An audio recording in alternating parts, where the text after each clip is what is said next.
Hi, I'm Greg Hunter. Welcome to USAWatchdog.com. With us once again, financial expert, global financial expert, Doug Casey of CaseyResearch.com. Doug Casey, thank you for joining us today on USAWatchdog.com.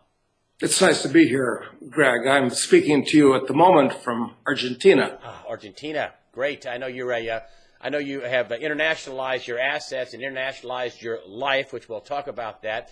It's one of the things you can do in your new movie that you have, your new video out, Meltdown America. And I got to tell you, I was really impressed by how slickly it was done. I mean, you had, former Comptroller David Walker in there, Comptroller of the United States, Comptroller General, movies, Meltdown America. And, you talked about the Balkans and Argentina and Zimbabwe. And these were all political crises that had economic components to them. And then you came to the United States, which is the theme of your movie, Meltdown America. Do you think people know how bad things could get in America? No, I think they're completely unaware of it because since the bottom of of this huge recession that started in 2007, the bottom was in 2009, 2010, things have cyclically recovered. So people think that it's going to be happy days again, but it's not. Because the way the government engineered this recovery was by creating trillions of currency units. And as we speak, they're still creating $55 billion more by buying government bonds, by buying mortgage securities. And all of this paper money, which is currently just sitting in banks, at some point is going to wash over the U.S., very high levels of inflation. It's going to be quite catastrophic. Do you think that we'll have something or a combination? In your movie, you did the Balkans, Argentina, which, devaluing the currency and changing the currency is a national sport every 10 years, and Zimbabwe, which a huge inflation. Do you think we're going to have some kind of a combination of the violence in the Balkans, the inflation in Zimbabwe, and the turmoil and new currency in Argentina? Is that what the movie is pointing towards? Well, look, the standard of living of the average American has been dropping for years now. The average American can't lay his hands on $2,000 overnight. This recently came out, I believe it was a Pew poll, that 40% of Americans, if they had to get $2,000 cash over the next 30 days, couldn't do it. So things are pretty strapped. And when the economy goes off the deep end again, and I think it could happen this year, quite frankly, there's going to be a lot of unemployed people, a lot of people without any money, a lot of people with a lot of debt. And there's nothing the government can do at this point except print more money. But the problem is that all the money they're printing is coming out of in effect, a financial fire hose at the Federal Reserve. And it's the rich guys that are at where this fire hose is. So the little people are just getting some dribs and drabs out in the middle of.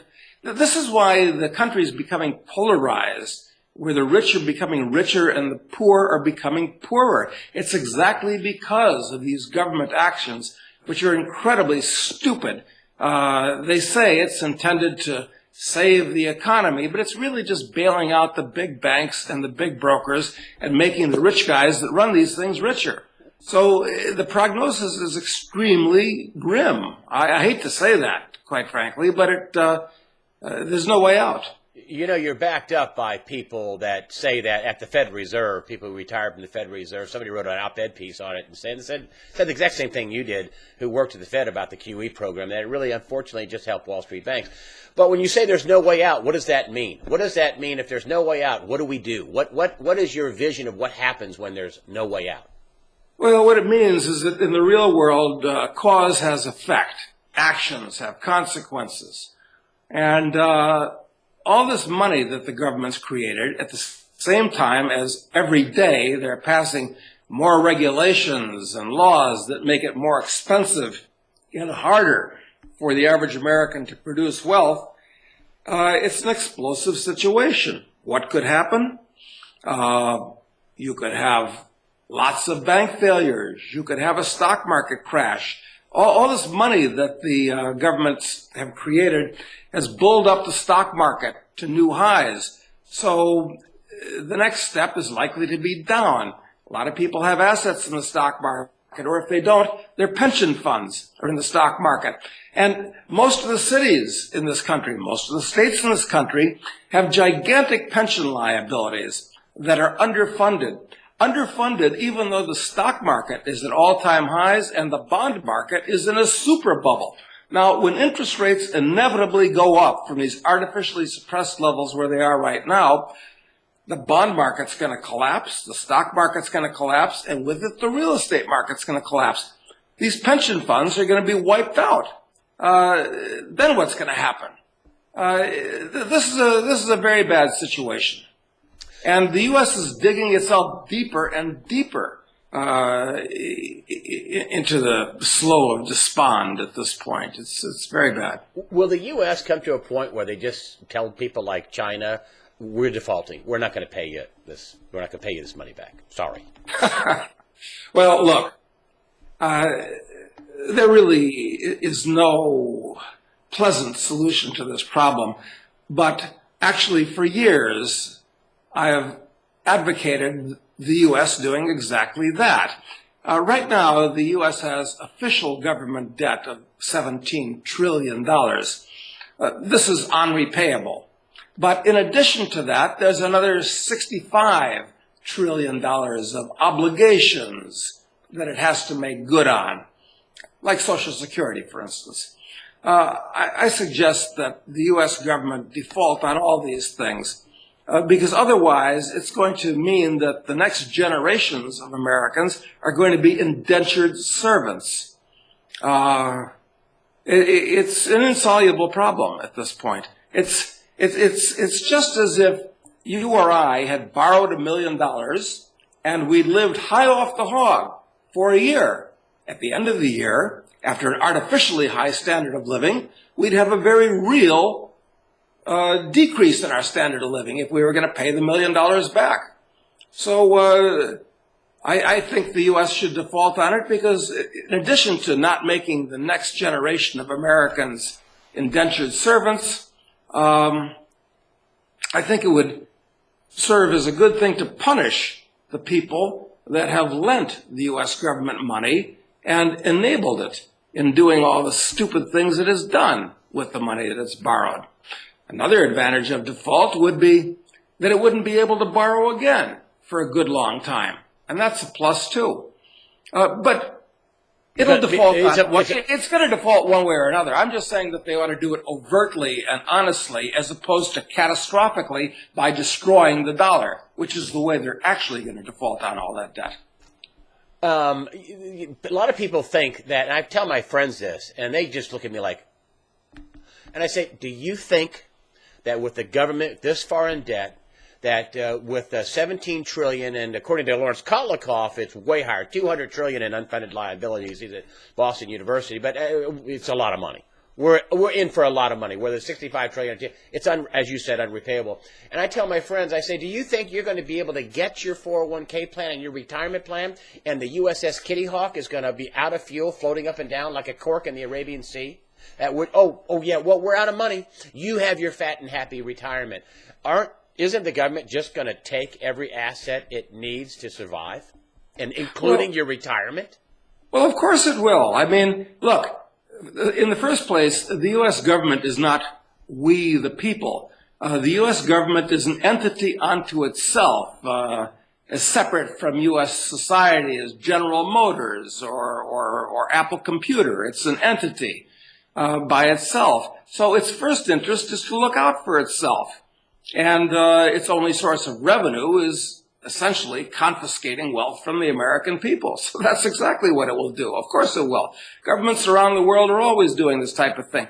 Here in Argentina, they confiscated everybody's pension account 3 years ago, and they got a promise in pesos to get the money back. They've done this in Hungary. They've done this in Poland very recently.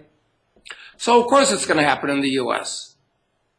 It'll be a true national security issue. They'll say it's a national security issue, and They're going to be right about that one. It'll be a national security issue. Everything's about national security today because the U.S. is rapidly turning into a police state. You can see it with the way that your local cop is militarized these days, the way that even small towns have SWAT teams. No, of course, everything's national security today. It justifies everything, just the way the war on drugs used to justify everything. Now the war on terror justifies even more depredations. You talked in your video about internationalizing yourself, internationalizing your wealth. For a lot of people, Mr. Casey, they won't be able to internationalize themselves. So what can the common schmo John Doe do, like me, that is going to be pretty much stuck here in America? What could we do to soften the blow when you say meltdown America? What can we do to soften that blow?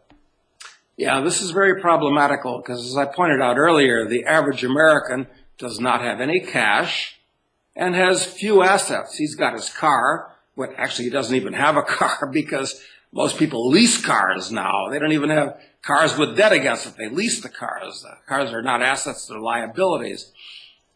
Few people own their houses for cash. They have mortgages against them.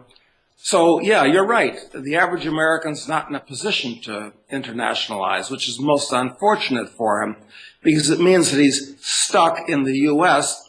much the way Russians would have been stuck in Russia in 1917, or Germans stuck in Germany in 1933, or Chinese stuck in China in 1949, or Vietnamese stuck in Vietnam in 75. So this goes on across time and space all over the world. So that being the case, what can the average American who can't internationalize himself do?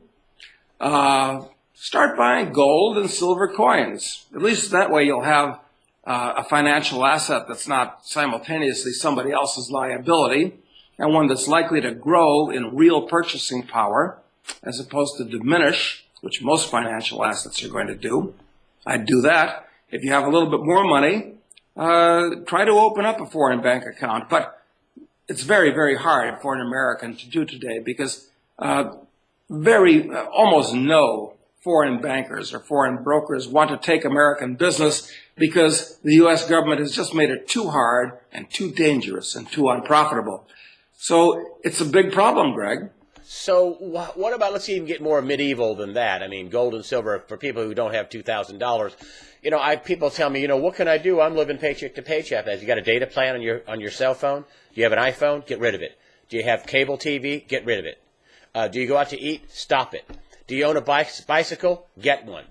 Should people buy, am I telling people the right thing? Should people buy canned food and toilet paper and motor oil and oil filters? Should they do things like that? I mean, it sounds medieval, but would that work in what you're saying to soften the blow of this inflationary blow?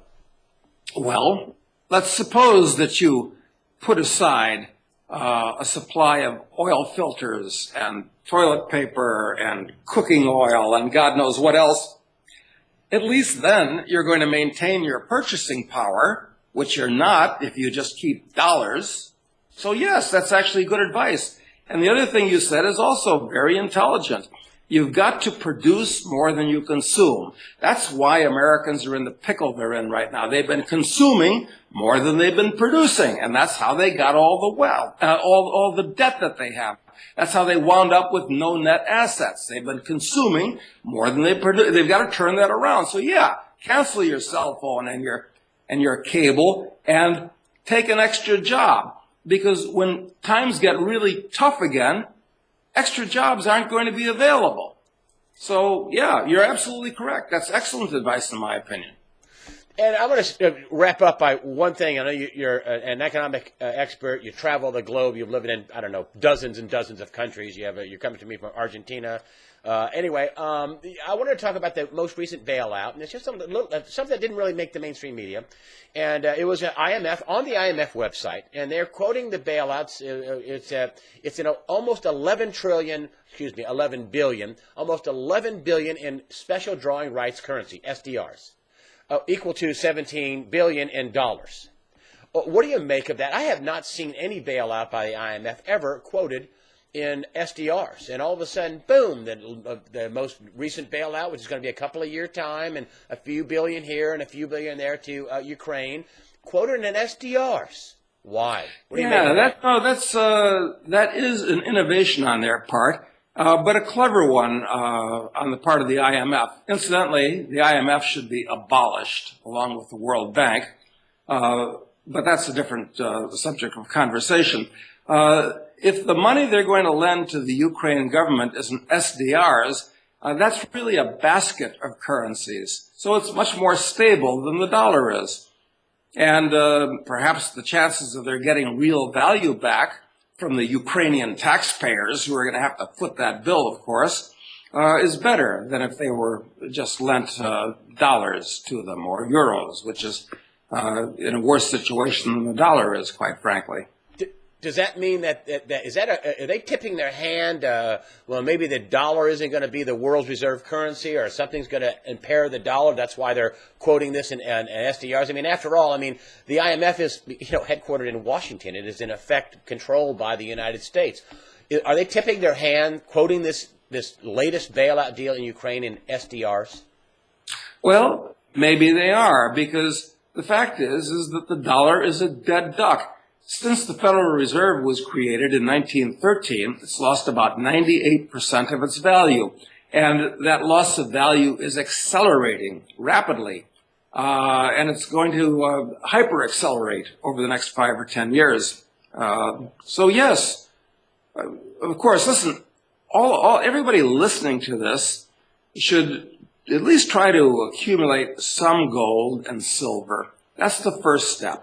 And what you said about putting aside commodities that you're going to need and use, very good idea. How can you lose doing that? Sure, absolutely. All right. Well, Doug Casey, thank you for joining us from South America. Again, your most recent book, and this is Right on the Money. This is your most recent book right here. Also, your most recent video that's hadn't been out long. It's called Meltdown America. Of course, it is a pitch at the end to get your Casey research, at caseyresearch.com. But it's I got to tell you, I looked at the movie very skeptically and said, this is all true. What you quoted in the Balkans, Argentina, Zimbabwe, you had David Walker on, the Comptroller General on. Well done. Well done, sir. I think people ought to get their financial news and advice from someplace other than mass media television, quite frankly. I couldn't agree with you more. I hope they come to USA Watchdog, of course. But anyway, Doug Casey, thank you for joining us today on USAWatchdog.com. Thank you, Greg.